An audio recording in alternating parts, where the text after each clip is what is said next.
Olá pessoal, tudo bem? Começando mais um papo com a comunicação aqui com a nossa convidada de hoje, a psicóloga Carla Cristiane. Tudo bem, Carla? Tudo bem, Renê. Eu brinco, já vou começar fazendo essa brincadeira, que a Paquisa, até quando ela não participa aqui com a gente, ela participa, porque a Paquisa é que indicou a Carla para bater esse papo aqui com a gente. Esse mês teve o dia, é mundial, né? Isso, dia mundial. Da conscientização sobre o autismo, e a Carla é uma estudiosa da área e veio aí bater esse papo com a gente sobre um assunto tão importante que vem sendo tratado de forma um pouco mais ampla nos últimos anos, né, Carla? Inclusive, acho que por mais gente da sociedade, né? E é muito importante a sua presença aqui. Eu agradeço a Paquisa aí de antemão e te agradeço também, Carla. E eu sempre falo que esses papos que a gente promove é muito importante porque é o encontro de um membro da sociedade civil, digamos, trazendo as dúvidas de, muito provavelmente, a maioria da população sobre esse assunto, por exemplo, para uma especialista como é você, né? Estou te chamando de especialista, mas se apresente, por favor, Carla. Nos diga porque você é especialista. Sim. Renê, antes de me apresentar, eu gostaria de agradecer, tá? Agradecer pelo convite, agradecer a sempre aqui pelo espaço. Dar as boas-vindas a quem se interessar por esse vídeo, né? Os associados, associadas. E mandar também já um abraço aí para Paquisa Araújo, né? Minha amiga de coração, de profissão. Sempre aqui. Até quando não tá, viu, Paquisa? E pelo que eu acompanho vocês aí nas redes sociais, eu fiquei sabendo que a Paquisa é uma das idealizadoras aqui, né? Do Papo com a Comunicação, e vocês estão de parabéns. Assim, ela participa com frequência, já falou sobre vários assuntos. O último que a gente falou foi sobre o Sagrado Feminino, no mês de março, né? Que foi o mês que tem o Dia Internacional da Mulher. Ela fez questão, inclusive, que eu, como homem, participasse com ela, e eu achei o máximo. Sim, eu vi essa live de vocês aí. Então, meu nome é Carla Cristiane, eu sou psicóloga, psicoterapeuta, com formação um pouquinho mais aí de 18 anos, né? E hoje, Renê, a minha clínica, né, a minha prática clínica, ela tem uma ênfase numa avaliação neuropsicológica que a gente fala. E com esse exame eu venho me deparando muito com esse tema que a gente vai trazer aqui hoje, que é o autismo, né, o transtorno do espectro autista. Muitos dizem aí até de uma epidemia do autismo, né? Mas alguns já desmistificam, falam que realmente foi o critério que foi mudando durante os anos e por isso que os diagnósticos estão tão evidentes hoje em dia. Aí. E tem essa questão de... Daqui a pouco a gente chega, eu já ia falar dessa questão de autismo mais leve, mas daqui a pouco a gente chega lá. Pessoal, quem está assistindo esse vídeo aí não foi inscrito ainda no canal do YouTube da Sempre, se inscreva no nosso canal. Eu sempre confundo esse se inscreva. Outro dia eu fiquei, curtir, seguir, aí eu falei seguir, não é seguir. Se inscreva aí no nosso canal, dê um like aí no vídeo para que esse vídeo tenha um alcance maior aí. E também ativa o sininho que fica debaixo aí, não sei se é debaixo aqui de onde exatamente, mas é debaixo de algum lugar, para vocês ativarem as notificações e receberem, toda vez que a Sempre postar um vídeo. A Sempre tem trabalhado muito esse conteúdo online, aulas de dança, yoga, enfim, a pessoa pode fazer direto de casa, de onde estiver, até no ambiente de trabalho, de repente no horário de almoço. Eu já escutei muito isso, que o pessoal tira o horário de almoço para fazer uma yoga, alguma coisa assim. Eu nunca fiz, eu deveria fazer, eu acho. Então, quando você ativa o sininho aí, você recebe notificação toda vez que a Sempre lança um vídeo novo. Então, são bastante. Eu seguiria, eu ativaria esse sininho aí para receber. Mas vamos lá, Carla, para a gente não se alongar muito nesse bate-papo, porque se deixar, já viu, né? Carla, como eu comecei dizendo, o papo sobre o autismo, hoje o assunto está mais em voga na nossa sociedade, ainda bem, né? E a gente precisa mesmo desmistificar um pouco e tal. Antes, toda hora que eu falar alguma besteira, você me corrija, por favor. Mas a gente tratava quase sem medo, sem pudor, o autismo como uma doença. E hoje a gente já sabe que não é correto tratar o autismo como uma doença. Por quê, por favor, Carla?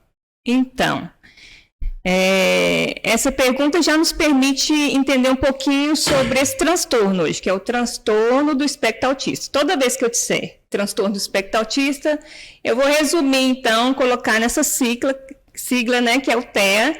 E aí, quando a gente falava antes de doença, né, vamos voltar lá um pouquinho, porque Organização Mundial de Saúde, ela considera como doença a ausência de saúde, né, como uma causa orgânica, né, uma alteração de causa orgânica reconhecida. Isso é a definição de uma doença, né? Isso, uma causa, né, que tem aí uma alteração orgânica reconhecida e uma sintomatologia específica.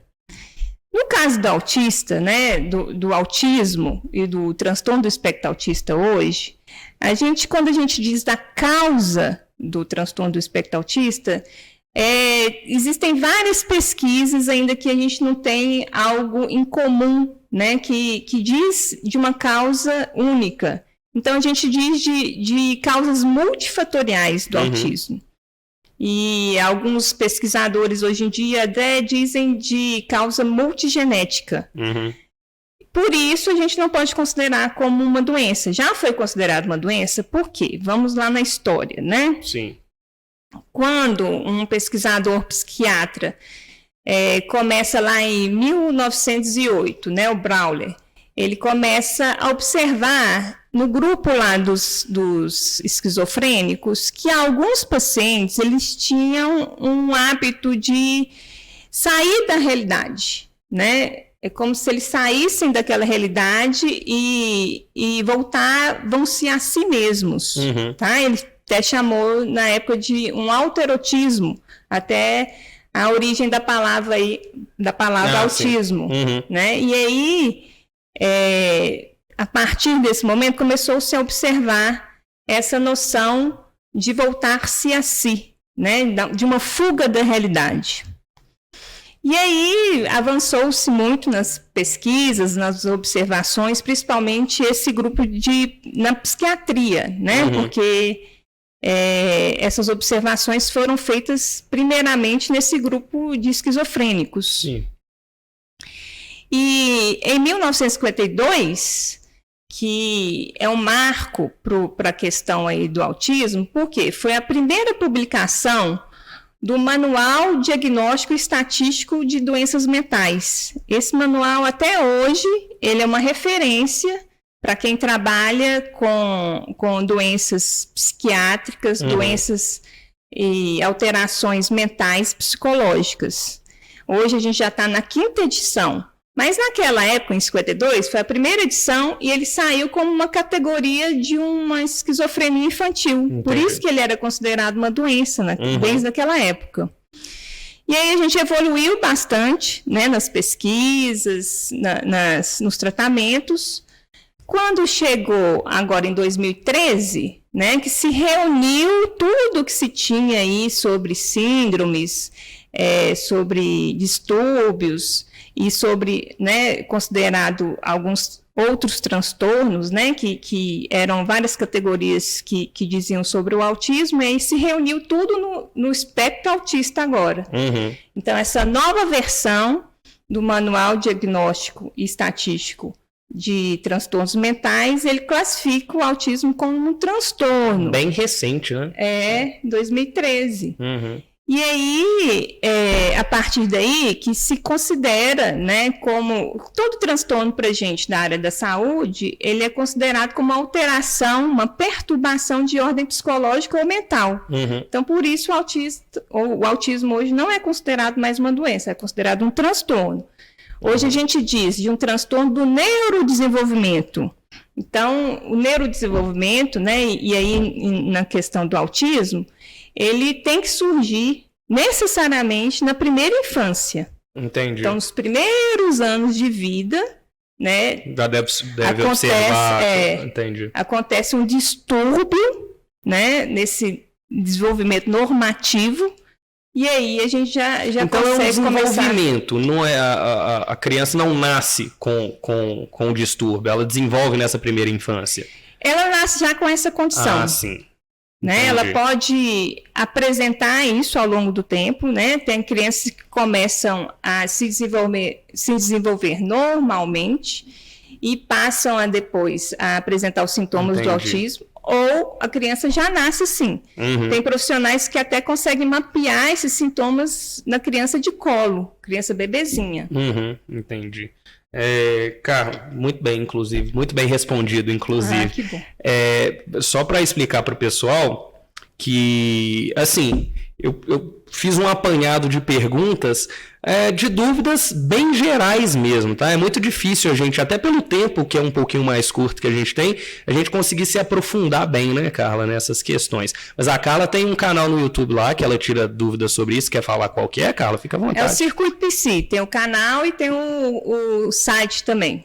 Tem o site também. A Paquis me mandou o canal, eu assisti uns vídeos lá. Então lá você se aprofunda mais, né, Carla, sobre isso. Um pouquinho mais, porque, Renê, esse diagnóstico, né, e como qualquer diagnóstico na área da saúde, a gente tem que ter muito critério para estar dizendo, né, e como eu falei anteriormente, as causas do autismo hoje, elas são multifatoriais. Entendi. Né? Então não tem como a gente falar muito profundamente, porque realmente vai depender de caso a caso. Sim. Sobre isso, inclusive, vocês devem ter recebido no WhatsApp aí, a gente mandou uma artezinha na semana passada, se eu não me engano. Na semana passada, até porque hoje é segunda.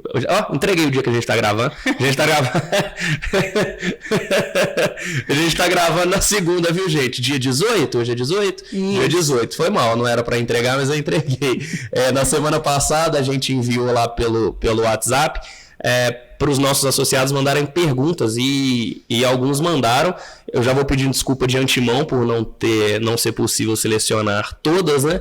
Mas senão a nossa live, nosso papo aqui ficaria com 10 horas de duração. Mas selecionamos algumas aqui, daqui a pouco a gente vai fazer.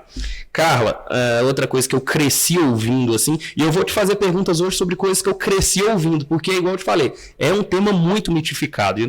Eu sempre brinco que eu aprendo demais aqui nesses papos. Hoje é mais um dia desses. Eu cresci muito ouvindo de que o autista não tem sentimentos. A gente sabe que isso é absolutamente infundado, né? De onde que surgiu essa falácia assim, Carla? Então, aí eu gosto dessas perguntas que já desmistificam, né? Na própria pergunta já desmistifica. Como você está dizendo, é uma grande falácia, né?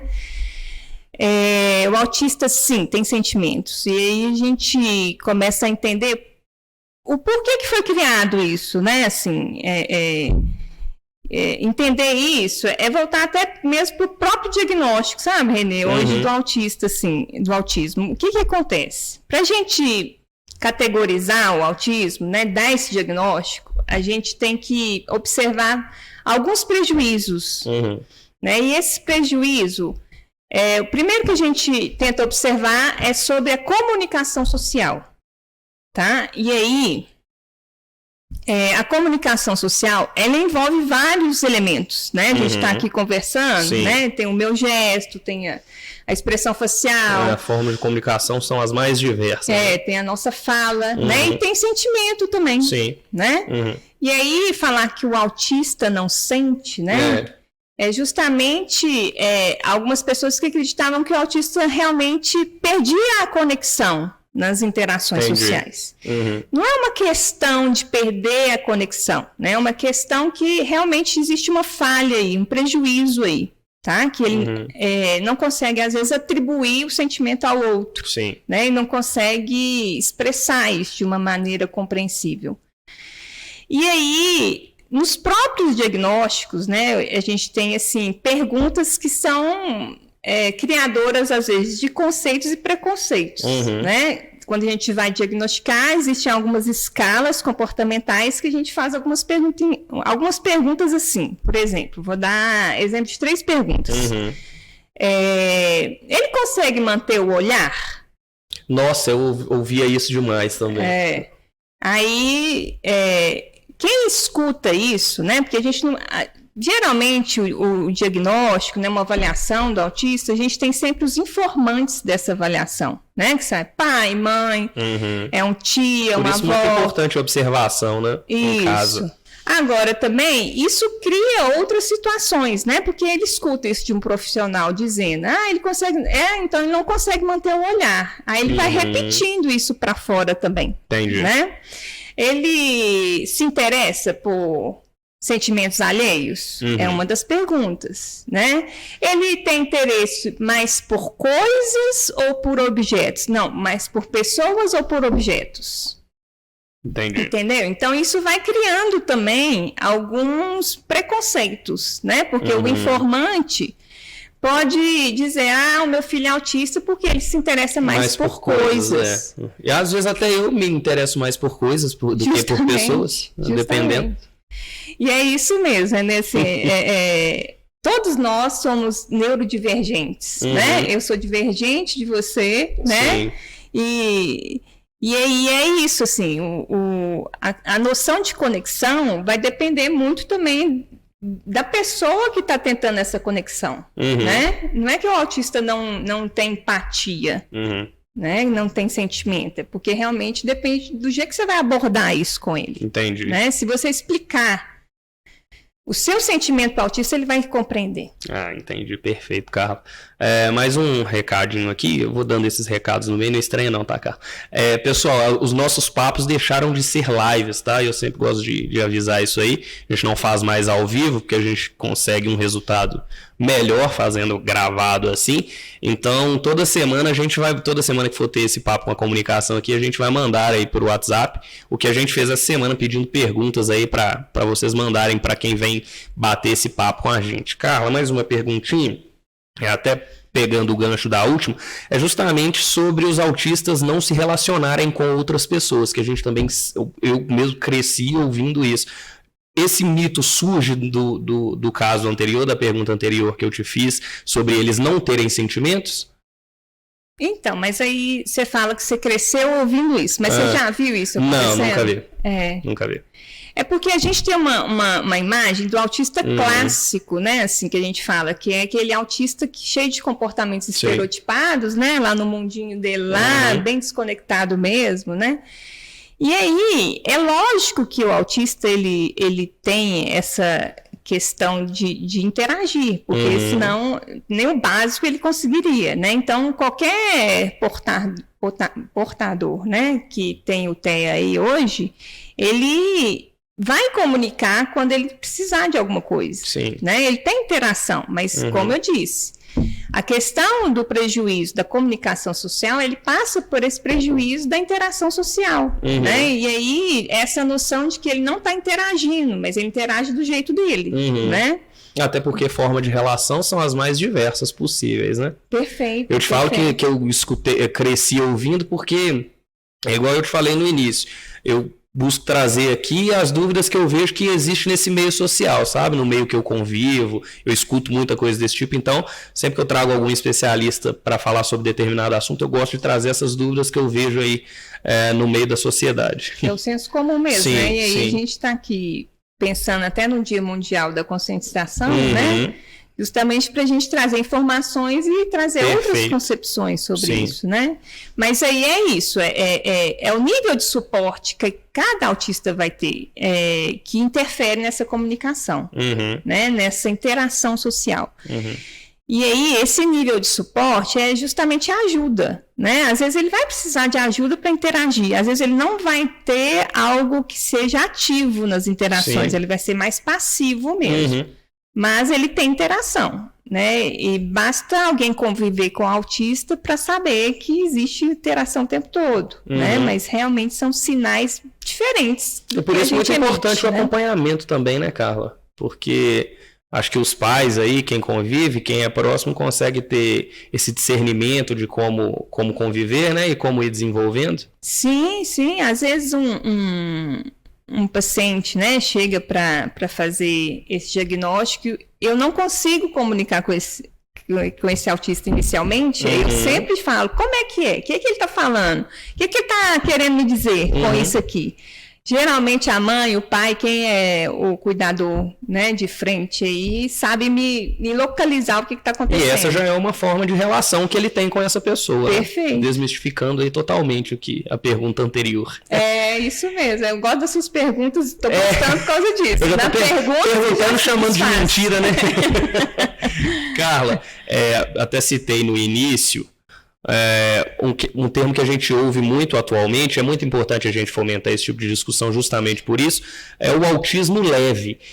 A gente sabe que existe realmente diferentes níveis de autismo, né? Mas esse autismo leve é realmente leve assim ou nem tanto? Então, aí é muito importante também a gente trazer para esse papo essa noção dos níveis de autismo, né? Dos níveis do transtorno do espectro autista, dos níveis do TEA. O que acontece? Esse manual que eu disse, né? O manual diagnóstico estatístico de doenças mentais, né? De transtornos mentais, ele traz hoje, né? Nessa 5ª edição, esses níveis, né? Nível 1, leve, nível 2, moderado e nível 3, severo. Sim. Mas isso cria uma grande confusão mesmo, né? Para quem aí escuta e pensa, mas é leve por quê? Né? Ele não é tão autista assim? Né? Tem gente que fala assim, mas fulano não fala, então ele é severo. Não, às vezes ele dá conta de comunicar. Esses níveis, eles não estão dizendo da gravidade do autista, né? Da gravidade do espectro. Ele está dizendo da noção de autonomia desse portador. Tá? E aí a gente diz que o nível leve, né, o nível 1, ele precisa de pouca ajuda, né? Ele tem prejuízos, mas não são tão significativos assim. O nível 2, que é o moderado, ele já precisa de uma ajuda substancial, né? Que realmente ele vai precisar muito desse interlocutor mesmo, né? Como eu disse, às vezes chega alguém no consultório, eu falo, me ajuda aqui, me ajuda a entender. Um tradutor, né? É um tradutor, né? Às vezes não só para comunicação social, mas às vezes para dar conta de dar uma acalmada em alguma estereotipia, né? Que ele pode se machucar, dependendo do movimento que ele faz, né? Dependendo da alteração psicomotora que ele tiver. E aí, o nível 3, que é o severo, ele já é um autista mais dependente mesmo. Entendi. Né? Vai precisar de muita ajuda substancial. Até para questões mais básicas, não só de comunicação, né? Sim. Entendi. Então, ele vai precisar daquele... como se fosse um tutor mesmo. Em tempo integral, né? E aí cria essa confusão, né? De achar que o severo, ele é incapaz de tudo. Não, gente, depende do estímulo que a gente der. Entendi. Né? Que a gente conseguir proporcionar para esse autista. E você costuma ter caso assim, por exemplo, algum autista em nível severo e você vai conseguindo desenvolver ao ponto de dele coisas que ele não conseguia fazer antes ele passar a conseguir? Porque aí, Renê, passa por uma equipe multiprofissional mesmo, né? Ah, sim. E aí, cada um no seu campo ali, né? Você até disse sobre, acho que é fono também, né? Entendi. Aí, entre vários tipos de tratamentos, né? Hoje existe uma gama de oferta aí no mercado, Entendi. né? Que tem TO, fono, psicologia, psiquiatria, o neuro também, né? Tem o músico, às vezes, com a musicoterapia. Que legal, não sabia. Tem uma série de situações que pode fazer esse autista se desenvolver, assim, nesses prejuízos que ele apresenta. Mesmo o severo, né? Sim, Perfeito. Sim, mesmo severo. Porque quando a gente dá um diagnóstico, Renê, a gente dá um diagnóstico fazendo uma janela, né? Recortando aquilo ali como se fosse, esse é o tempo que está o diagnóstico, né? Daqui a um tempo a gente reavalia, né? Entendi. E a gente percebe que realmente, dependendo do estímulo que você der, ele pode se desenvolver. Ou dependendo também do que a gente não conseguir estimular, ele pode retrair no quadro, né? E aí, realmente, depende muito do tratamento. Então, pode ter um avanço, mas também um retrocesso em determinado... Isso, é uma evolução ou algo que fica ali com muito mais dificuldade do que ele apresentava inicialmente. Entendi, perfeito, Carla. Se quiser deixar mais uma vez aí qual que é o seu canal no YouTube, vai que a pessoa pulou lá no início, Psi? Circuito Psi, Consultório de Psicologia BH. Consultório de Psicologia BH, Circuito Psi. Lá a Carla se aprofunda um pouquinho mais no assunto, viu, pessoal? Só procurar lá no YouTube. Carla, agora chegou uma parte aqui que eu tinha acabado de falar sobre as perguntas dos associados. Estou com minha colinha aqui, tá, pessoal? A gente selecionou 3 perguntas, e aí eu peço desculpas mais uma vez, que infelizmente não deu pra gente selecionar todas, senão a gente ficaria muito tempo aqui. Mas vocês podem procurar a Carla aí depois, né, Carla? A gente deixa seus contatos aí, caso vocês necessitem. Inclusive, nós estamos com 3 livros aqui, que a gente tinha falado lá no WhatsApp também. Nós sorteamos 3 aqui, e cada uma vai ganhar um livrinho, tá? Vou deixar na biblioteca, vou deixar com o Marconi lá na biblioteca, é só vocês retirarem lá com ele o dia que vocês estiverem aqui pela sede da Assemp. Deixa eu pegar o livro aqui. É o Chuvas de Outono, são contos, né, variados. Isso, são vários contos. E um dos contos, o personagem principal é um autista, e é presente da Carla para vocês, tá? Ela que trouxe aqui. Esse conto específico que você disse que o seu marido é coautor, não é isso? Isso, porque ele é especialista em tratamento do autismo, né? Sim. Eu faço o diagnóstico, ele trata. Tá. E ele trabalha com você também? Trabalha, legal. Então tá aqui, ó, gente. Chuvas de Outono, antologia, aí são contos aqui. Em um deles, o personagem principal é um autista. Aí vamos lá. A primeira pergunta é da Vera Lúcia Trevisani. Para você, tá, Carla? O QI dos autistas está acima do QI de pessoas que não são autistas? Isso é uma coisa que também a gente já ouviu muito por aí, né? Então, é Vera, né? Vera Lúcia. É super interessante essa pergunta da Vera, porque vamos falar até de literatura e cinema agora. Vamos, né? Eu adoro, viu? Porque, olha só, quando a gente fala de consciência, né, sobre o tema sobre autismo, a gente fala que não só mais da área da saúde, né, começa-se a entender o autismo em outros espaços, né? A gente está dizendo o livro, que um dos personagens aí do conto é um autista. E teve um filme, não sei se você lembra, Renê. Eu sou bom de cinemente mesmo. Chama Hey Man. Não sei. O Hey Man, antigamente, em 1988, ele foi um sucesso de bilheteria, esse filme. Ele era até com Tom Cruise. Né? 1988, né? Tô tentando puxar na memória, mas acho que eu nunca assisti. Se não me engano, ele foi o primeiro filme com um personagem autista também. Ele é irmão do Tom Cruise. Sim. Tá? E aí ele criou uma grande confusão também, porque o personagem, ele tinha altas habilidades, né? Na verdade, ele tinha uma síndrome que chamava Savant, que é diferente da síndrome de Asperger, que tem também no autista, tá? Hoje ela engloba, né? Ela está dentro desse grupo do transtorno do espectro autista, mas esse personagem do filme, o Herman, ele era super habilidoso. Mas a gente tem a Greta aí atualmente, né? Para citar de exemplo, a Greta Thunberg. Sim, a Greta. Tem Asperger, né? Isso. Falei certo? Asperger, desculpa, pessoal. Tá bom. E aí são esses autistas funcionais, né? Que a gente fala de autofuncionamento, tá? Então, a gente tem essa tendência, realmente a pergunta da Vera é super, né? Cabe aqui a gente explicar porque tem essa noção de que todo autista é muito inteligente. Não está associado a isso, né? A gente tem autistas que estão em níveis intelectuais aí abaixo do nível, né, da média que a gente fala, por idade, por desenvolvimento. E tem autistas que são realmente muito habilidosos. Então não tem um padrão também, né?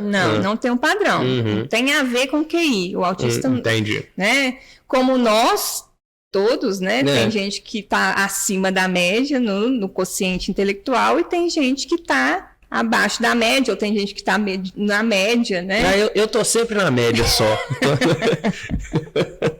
Sempre na média. Perfeito. Respondido, Vera Lúcia. Tá aqui o livrinho para você retirar lá na biblioteca, tá?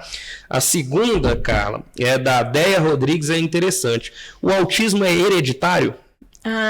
Deia.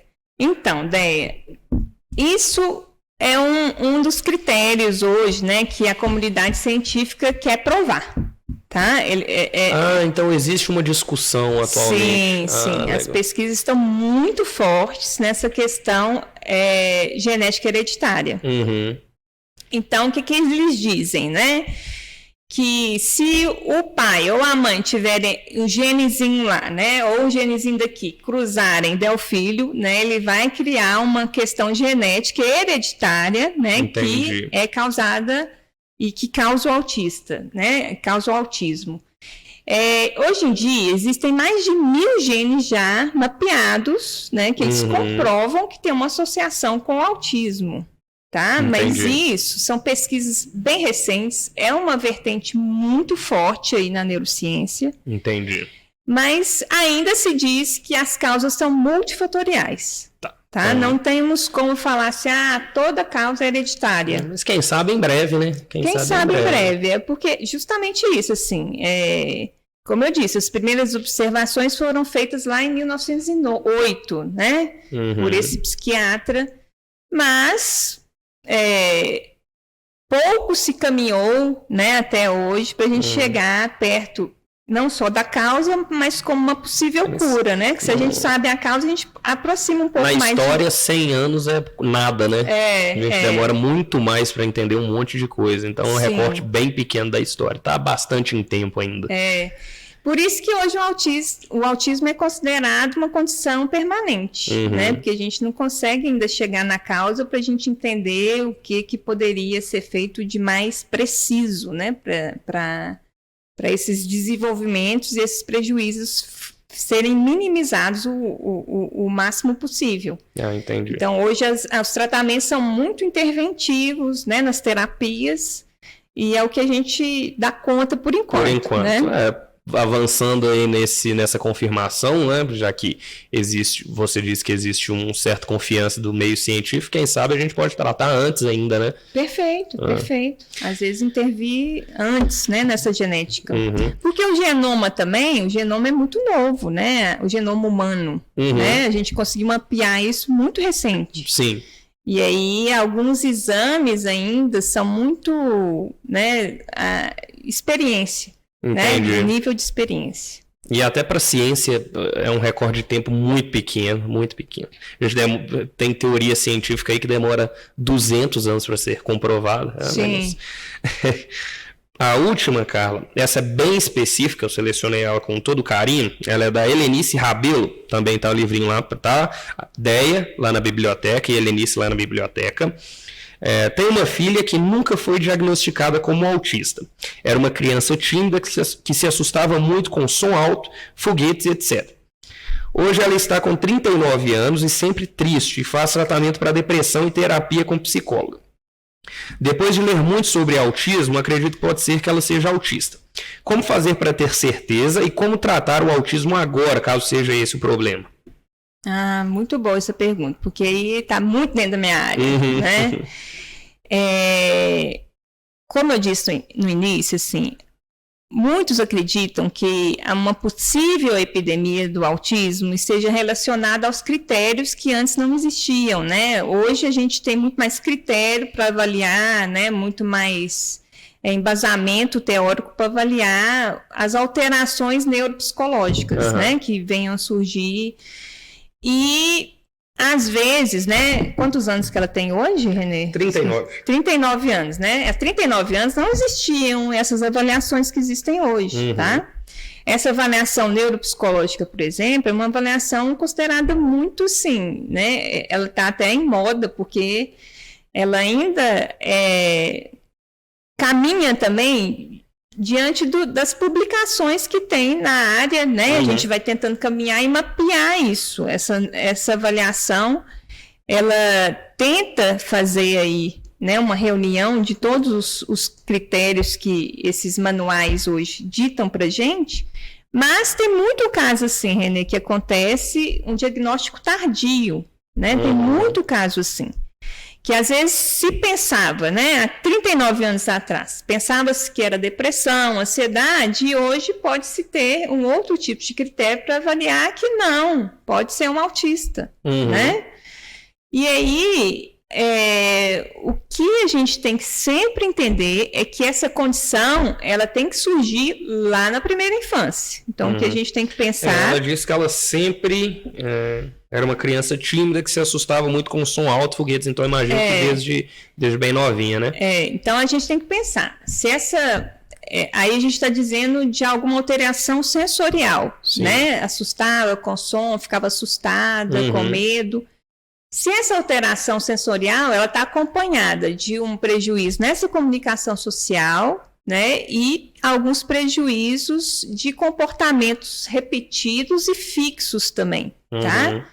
E aí, se tiver isso, é válido a gente avaliar. Né? É válido a gente buscar uma avaliação atual do caso, porque às vezes também, se sempre foi assim, com 39 anos não conseguiu tratar, é porque alguma coisa está errada aí. Né? A gente precisa ajustar, até mesmo para o tratamento ser mais assertivo, né? Seja medicação, seja alguma intervenção terapêutica. Entendi. É o caso de procurar a clínica, né? Pode ser. A gente vai deixar os contatos aí, viu, Carla? Tá. Aí, Helenice, entrar em contato com a Carla lá para fazer esse acompanhamento mais de perto. E muito obrigado pela pergunta, agradeço as 3 novamente. A Vera Lúcia, a Deia e a Helenice, tá o livrinho para vocês retirarem lá na biblioteca. Muito obrigado por terem enviado as perguntas. E aí eu já peço desculpas de novo por não ter... a gente não ter conseguido selecionar mais, porque eram muitas, então assim, a gente precisava selecionar só um pouquinho, porque o tempo da Carla é muito precioso. Mas ela está à disposição lá, caso vocês precisem de um acompanhamento mais de perto. A gente vai caminhando para o final, Carla, já aproveito para te agradecer mais uma vez aqui por ter aceitado o nosso convite. Saiba que as portas da ASEMP estão sempre abertas aí para o que você precisar. Já agradecer também a nossa equipe ali que fica no background, Iago, Romo, que está nos auxiliando ali. De vez em quando eu dou uma desviada no olhar para lá, é porque eu estou olhando ver se tá tudo ok. Carla, eu quero que você deixe, por favor, um conselho ou vários conselhos para as pessoas que precisam lidar com um autista, sejam pais ou pessoas próximas, por favor. Quais são esses principais conselhos? Então, Renê, conselho é complicado, porque, como diz os antigos, né? Se fosse... Orientação, conselho, vamos mudar para orientação? Pode ser. Porque se fosse bom, a gente vendia, né? Mas é isso, o que está acontecendo muito no mercado hoje é essa venda de conselhos, de fato, né? E aí é complicado, porque os novos falavam isso e os antigos falavam isso, os novos pegaram no pé da letra, né? Estão vendendo conselhos, né? E como eu disse, é caso a caso, não tem jeito a gente falar assim, faça isso ou faça aquilo. O que... até mesmo dentro da pergunta que a gente fez, né, do sentimento, da questão deles interagirem ou não, e aí qualquer relação, né, Renê, porque quando a gente fala que todos nós somos neurodiversos, né, e aí na questão do neuroatípico, né, que é o TEA hoje, que é o portador do TEA, tentar ser muito direto no discurso, né, um discurso reto, objetivo. Né, para ele não se perder em tantas palavras, né, porque a gente tem essa mania de falar muito, gesticular muito, e isso ele fica um pouco perdido, até muito alterado com isso, né? Então, focar em uma forma de comunicação, né? Tem que ser muito reta a comunicação. Entendi.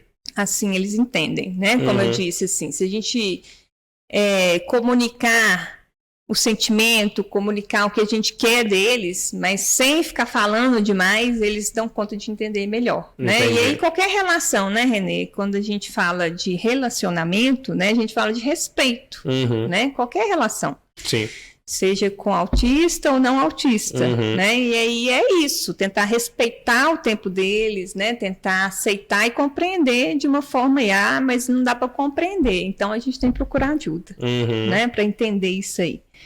Porque realmente hoje, a gente caminhou muito, né, nessa noção de conscientização, e a gente hoje entende que aceitar o que é do outro, né, entender o limite desse outro é respeitar muito até importante. o tempo de desenvolvimento, acho que é o primordial, né? Agora, respeitar o tempo de desenvolvimento, Renê, é bem difícil a gente falar isso, porque se a gente também não intervém, né, nessa primeira infância, esse desenvolvimento ele fica prejudicado. Entendi. Então tem muito diagnóstico assim, né, muito tardio, justamente por causa disso. Então esquece o que eu falei. Intervém sim.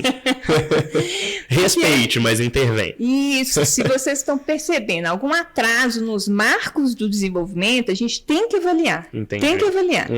Porque geralmente o diagnóstico é dado até mesmo por orientações da Sociedade Brasileira de Pediatria, a gente não dá diagnóstico antes dos 3 anos, 2, 3 anos. Mas se a gente começar já a fazer as terapias, começar a estimular essa criança, ela pode ter outros resultados para frente, né? Mas aí os antigos, né, falam assim, mas é assim mesmo, né? Geralmente vô e vó falam, esse menino não tem nada não precisa levar no médico não. Precisa, né? E precisa, às vezes, né? E às vezes a gente perde a janela terapêutica que a gente fala, né? Porque é essa janelinha que a gente precisa ir lá e focar nisso pra gente ter um resultado melhor. E às vezes, aí o nível, né, desse TEA pode ser diferente se a gente intervir antes. Desde o início, entendi. Justamente. Então, o nível, às vezes, antes poderia ser severo, né, pode vir a ser leve. Entendi. Né? Mas é lógico. Não tem cura, né? Uma condição permanente.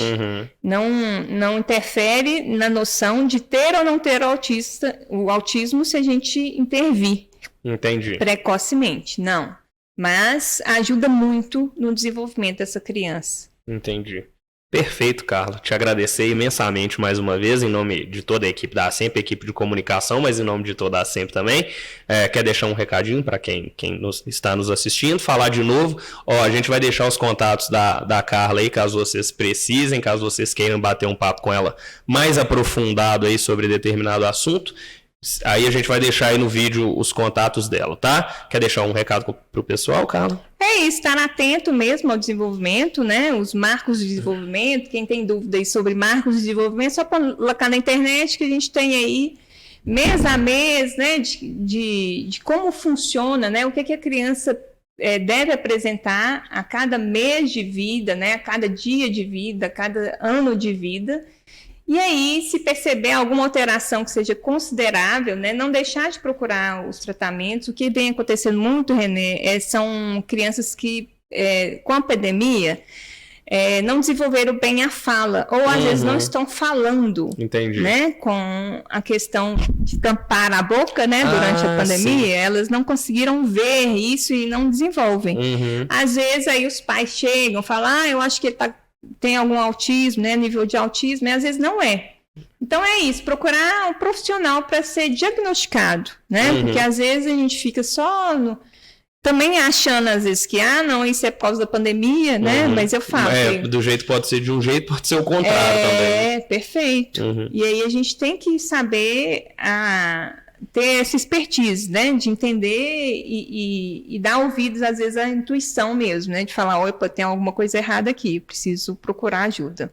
Perfeito, Carla, muito obrigado mais uma vez, agradecer a Paquisa aí por ter nos indicado, nos colocado em contato, né, eu e a Carla, muito obrigado, Carla, a quem nos assistiu até aqui, muito obrigado mais uma vez. Aproveito para dizer que esse vídeo vai estar aí nas nossas redes sociais, lá no nosso canal do YouTube, e esse papo aqui com a comunicação está sempre aberto para sugestões de temas que vocês querem ouvir, tá? Então, se tem algum tema parecido com esse que vocês desejam ouvir, só procurar a gente, manda uma mensagem lá para a gente, procura a gente aqui no Quarto Andar, que na medida do possível a gente vai tentar achar um exemplar profissional como a Carla para bater esse papo aqui com a gente. Muito obrigado a quem nos assistiu, obrigado à equipe aí do background que nos ajudou e até a próxima, pessoal. Muito obrigado. Obrigado, Carla. Tchauzinho.